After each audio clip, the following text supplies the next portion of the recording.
Hey, I'm Molly, a 26-year-old female, and I'm here to spill some serious tea about a wild chapter of my life. Picture this. It's like being caught up in a glamorous but totally crazy soap opera. Let me tell you, I've never been your typical beauty queen. I've always known I didn't fit society's beauty standards, but hey, who needs that when you've got stacks of cash? That's the deal with my bank account. It's got more money than I know what to do with. Little did I know, though, that money would become both a blessing and a curse in my life. Now, let's talk about my hubby, Mike. We had our fair share of ups and downs, just like any couple. But deep down, I had this nagging feeling that he wasn't fully satisfied with my looks. He'd drop hints about plastic surgery, like he wanted me to change my appearance. Can you believe it? Like, I had the money, so why not just go under the knife, right? But here's the thing. I didn't want to change myself just to fit someone else's idea of beauty. I knew I wasn't a bombshell, but I didn't let it bother me. Mike, on the other hand, had a thing for those drop-dead gorgeous ladies you see in magazines. You know, the ones who turn heads effortlessly with their flawless looks? Let's just say I didn't fit that bill. And then we have my mother-in-law, Betty. Oh, Betty. She was all about beauty. She used to be in beauty pageants back in the day and even qualified for the Miss America competitions. She's one of those people who puts looking good above almost anything else. When Mike and I got together, I could practically feel the waves of disapproval emanating from her. But hey, guess what? The moment she discovered the extent of my wealth, suddenly her tune changed. Money talks, my friends, and it seems Betty was all ears. Deep down, I had this gut feeling that something was off. I couldn't shake the suspicion that Mike and Betty had conspired to marry me solely for my money and the lavish lifestyle it provided. It was like this unspoken agreement, a twisted game we all played. Let me tell you, it hurt like hell. It stung to know that the love I longed for was nothing but a facade, a cruel trick. I played along, pretending to be clueless, all because I craved love so desperately, even if it meant settling for something fake. As time went on, I found myself walking a tightrope, trying to balance my insecurities with the need to keep up the charade. It was like living in a fancy bubble, a fancy prison of my own making. Every smile, every gesture, every extravagant purchase was all part of the illusion that I was this lucky girl living a dream life with a husband and mother-in-law who adored me. But deep down, I knew the truth. They didn't adore me, they adored the money that came with me. I was just a pawn in their little game. And let me tell you, Betty took her obsession with beauty to a whole new level. She couldn't resist imposing her ideals on me. I mean, seriously, she bombarded me with info about plastic surgeons like it was a necessity. It's not like I was disfigured or anything. I know I said I wasn't the prettiest, but come on. Her constant messages and recommendations felt like a punch to my already fragile self-esteem. It was a constant reminder that I fell short of Betty's ridiculous beauty standards. I was so fed up, I couldn't take it anymore. I grabbed my phone and dialed Betty's number, my voice shaking with a mix of anger and hurt. I straight up told her to stop with those damn suggestions. I had no interest in changing my face just to fit her idea of beauty. It was time to speak my mind and defend myself, flaws and all. But let me tell you, Betty wasn't about to back down without a fight. She lashed back at me, spewing venomous words without a hint of remorse. She had the audacity to sneer and call me ugly. Hearing her say it so boldly was like a punch to the gut. I always knew she felt that way, but having it thrown in my face like that, it hit differently. It was like a mirror was held up, reflecting the true disdain she had for me. That moment shattered something inside me. The pain ran deep, leaving behind bitterness and anger. After that day, I made a vow to myself. I wouldn't let anyone belittle me or make me feel lesser because of my appearance. I stood tall, embracing every part of myself, flaws and all. The resentment I felt toward Betty started to take hold, and our relationship became more strained than ever. The days that followed were a roller coaster of emotions. anger, hurt, and a fierce determination to find my worth beyond superficial beauty and material possessions. But you know what? I stayed in that relationship. I know, it sounds crazy. I should have left right then and there without even giving her a chance to change or apologize. But the truth is, I was lonely. And I had gotten so used to pretending to be oblivious to everything. It was like we were all playing our parts, getting what we wanted in this messed up game. I got companionship, and Mike and Betty got whatever the hell they wanted. As time went on, the cracks in our marriage became more and more obvious. It was like Mike was slowly pulling away from me, both emotionally and physically. I couldn't shake off the feeling that he was plotting his escape plan, using my wealth as a stepping stone to secure his financial independence before leaving me high and dry. Even with these doubts eating away at me, I continued to support Mike's business endeavors, pouring my money into his ventures. Maybe deep down, I hoped that my investments would strengthen our bond, that he would finally see my worth beyond all the material things. But as the second year of our marriage rolled around, I couldn't ignore the undeniable success he was achieving. One day, we found ourselves at Betty's house, engrossed in a discussion about Mike's businesses. It was a tense atmosphere as Betty and I clashed, locked in a fiery debate over a crucial business decision. We each defended our own viewpoints passionately, and let me tell you, it got heated. The crux of our disagreement centered around a strategic move that could take Mike's businesses to new heights. Betty, always one to care about appearances and social status, was all about playing it safe and maintaining a polished image. Meanwhile, I saw an opportunity for a bold and innovative strategy that could shake things up in the market and propel his ventures forward.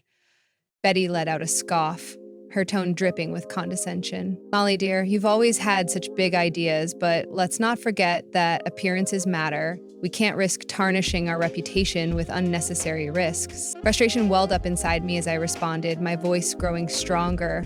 "But Betty, the market demands innovation. If he plays it safe, he'll be left behind. He needs to seize this opportunity and carve a niche for himself." As the tension escalated, I could feel the weight of the moment hanging in the air. It wasn't just a simple disagreement over business strategies anymore. It had become a battle for power, a chance for Betty to assert her authority and remind me of my perceived flaws. But let me tell you, I wasn't about to back down. I had spent far too long feeling small and overlooked in this dynamic. This was my opportunity to prove my worth, to show that I had more to offer than just my financial support. With a fire in my eyes, I confidently presented my case, countering Betty's arguments with well-thought-out logic and fresh ideas. Each word that left my lips carried the weight of my determination. I refused to be silenced or dismissed.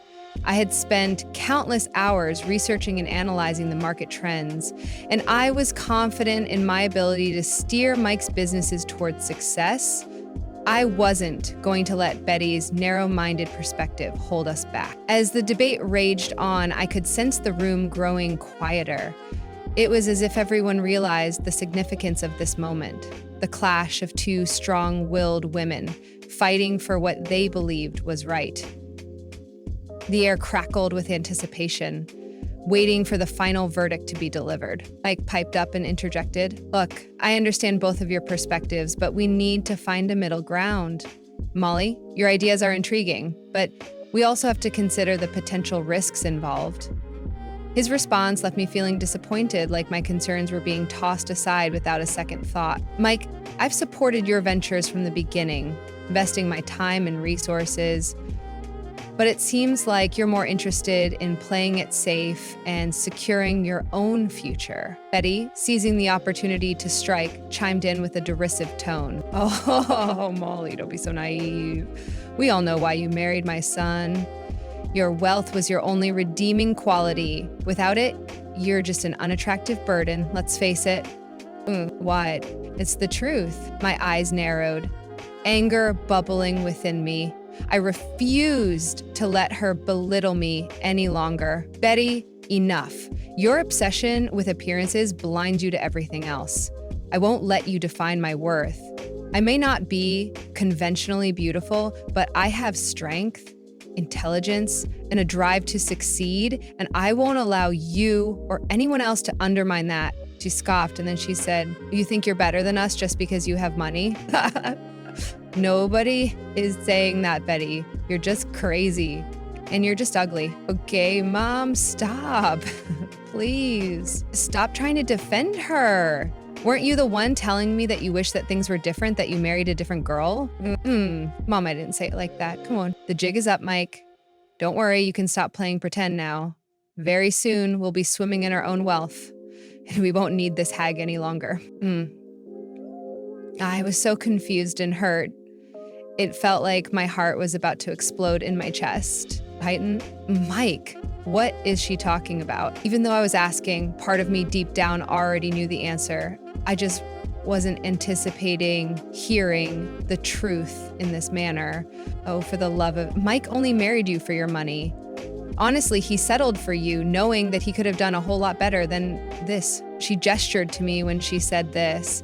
I guess in her eyes, I'm so ugly that she had to refer to me as an object. You think I'm lying? Mike, tell her. Mike didn't respond, but all he did was nod slowly and smirk, realizing that if his business continued on the same trajectory, he wouldn't need to sugarcoat things anymore. That smirk was sinister, truly revealing who he was this entire time. Betty's words hit me like a punch to the gut, hanging in the air like a poisonous cloud.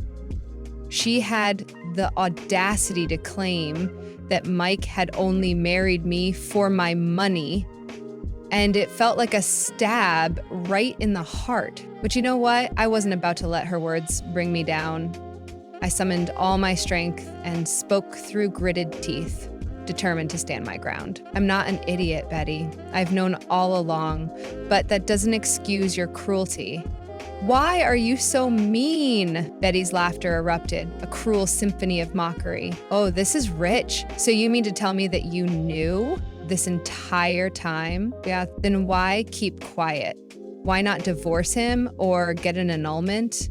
Because I thought that even though he only wanted me for my money, he'd at least give me companionship in return. Betty roared with laughter, cackling like a witch at my misfortune. You're pathetic, absolutely pathetic. You have no self-worth, Molly. You thought you could buy my son? And what about you two, huh? You have all the self-worth in the world, right? You came into this knowing that you were using me, and you have the nerve to talk about self-worth? Looks like we're all insecure here. Don't try and get on your high horse. As much as I knew I was in the right, the laughter from both Mike and Betty started to chip away at my resolve. It felt like they were mocking me, and it was hard to keep my composure. Tears welled up in my eyes, ready to spill over, but I held them back with all my might. I gathered every ounce of strength within me to fight back. How can you speak of self-worth when people like you have spent a lifetime labeling me as ugly? You think I don't know what it feels like to be constantly reminded of my supposed flaws? I may have desired companionship, even if it was built on falsehoods, but now I see how foolish I was to think I could find it in the likes of you and Mike. The room fell silent, tension thick in the air as the battle lines were drawn. I could see a hint of regret in Mike's eyes, an unspoken acknowledgement of his wrongdoing. Meanwhile, Betty remained stubbornly entrenched in her wickedness, refusing to admit how awful she had been. I was itching to get out of that dreadful place, eager to leave behind all the pain and misery. But of course, luck wasn't on my side. There was a raging storm outside, matching the turmoil in my heart. It was like some kind of cheesy movie scene, which I usually appreciate, but not when I had a point to prove, and storming out would have been perfect. I stood at the doorway of Betty's house, ready to make my escape. Betty, seemingly unfazed by everything that had happened, seemed quite content with my departure.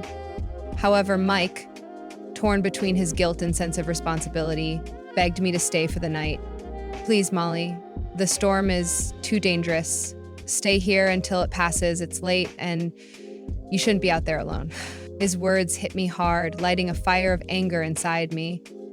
I couldn't stand the idea of staying in the same place as those who had played with my emotions for far too long, using me for their own selfish purposes, even though I allowed it.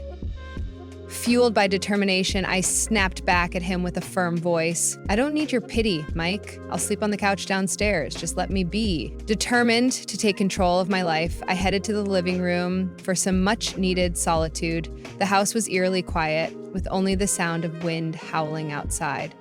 I sank into the couch, feeling the weight of the night's revelations bearing down on me. In the dimly lit room, I couldn't shake off the sense of betrayal that clouded my thoughts. Thoughts raced through my mind as I pondered my next move, desperate to break free from the tangled web of lies that had ensnared me for far too long. In those solitary moments, I found the courage to take action. Grabbing a pen and paper, I carefully crafted 2 notes, one for Betty and one for Mike. I poured my heart into every word, expressing the raw emotions that had consumed me throughout the night. With the notes completed, I silently placed them on the kitchen counter, symbolic of my liberation. With determination burning inside me, I tiptoed through the house, making sure not to disturb the sleeping occupants. The storm raged outside, mirroring the turmoil in my life. Ignoring the tempestuous weather, I stepped into the night, my heart heavy, but my spirit unwavering. Miraculously, I arrived home unscathed. The storm's fury was nothing compared to the emotional whirlwind I had endured. Exhaustion washed over me, my weary body craving rest from the roller coaster of emotions. Collapsing onto my bed, I surrendered to the blissful embrace of sleep, ready to face a new day and the challenges that lay ahead. When I woke up to the sun peeking through the curtains, I couldn't help but feel a rush of freedom. But then I checked my phone and saw a ridiculous number of missed calls, 87 to be exact, from Mike and Betty. Seriously, they must have been on a mission to break a Guinness World Record or something. I couldn't help but chuckle at their desperation. My revenge was in full swing, and they were starting to feel the burn. But it wasn't just about getting back at them emotionally. Oh no, my friends. I had a master plan. Let me spill the tea on those letters I sent them. In those carefully crafted words, I dropped a truth bomb that shattered their little game.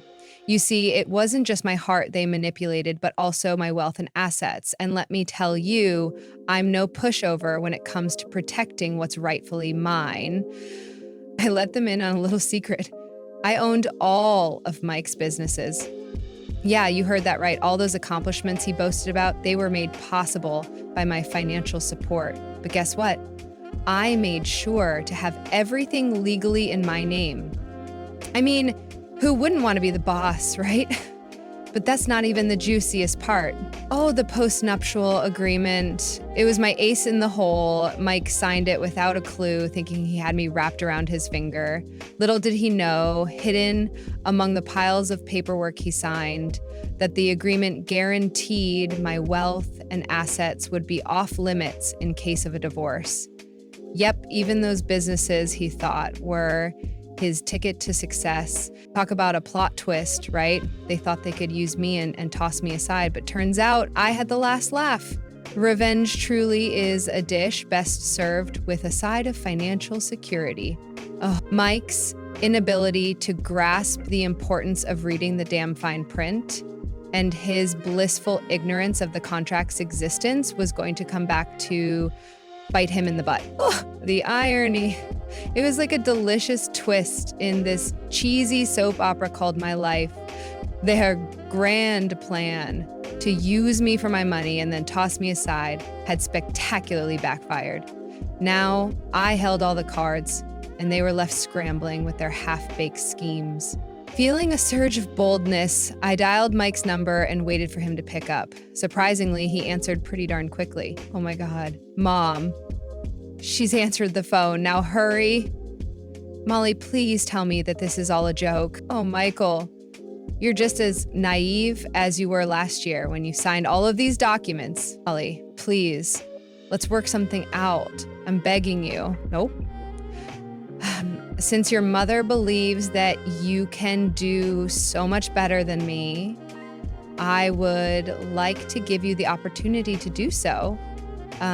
You should be expecting the divorce papers coming soon. I want to sign them. That's fine. I have friends who can make you sign them. They're the forceful type. You know, the ones who are so forceful that they can break fingers. Those businesses are mine. Molly, at least give me that. Nah, I don't think so. You made your bed, and now it's time you lay in it. What makes you think I won't go to the authorities, huh? And say, what?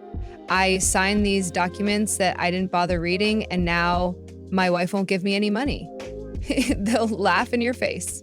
I heard Betty coming in on the phone now. I must have been on loudspeaker this whole time. To my complete and utter shock, this is what Betty said. Molly, you know that what was said yesterday was all in the heat of the moment. I didn't mean any. I cut the crap, Betty.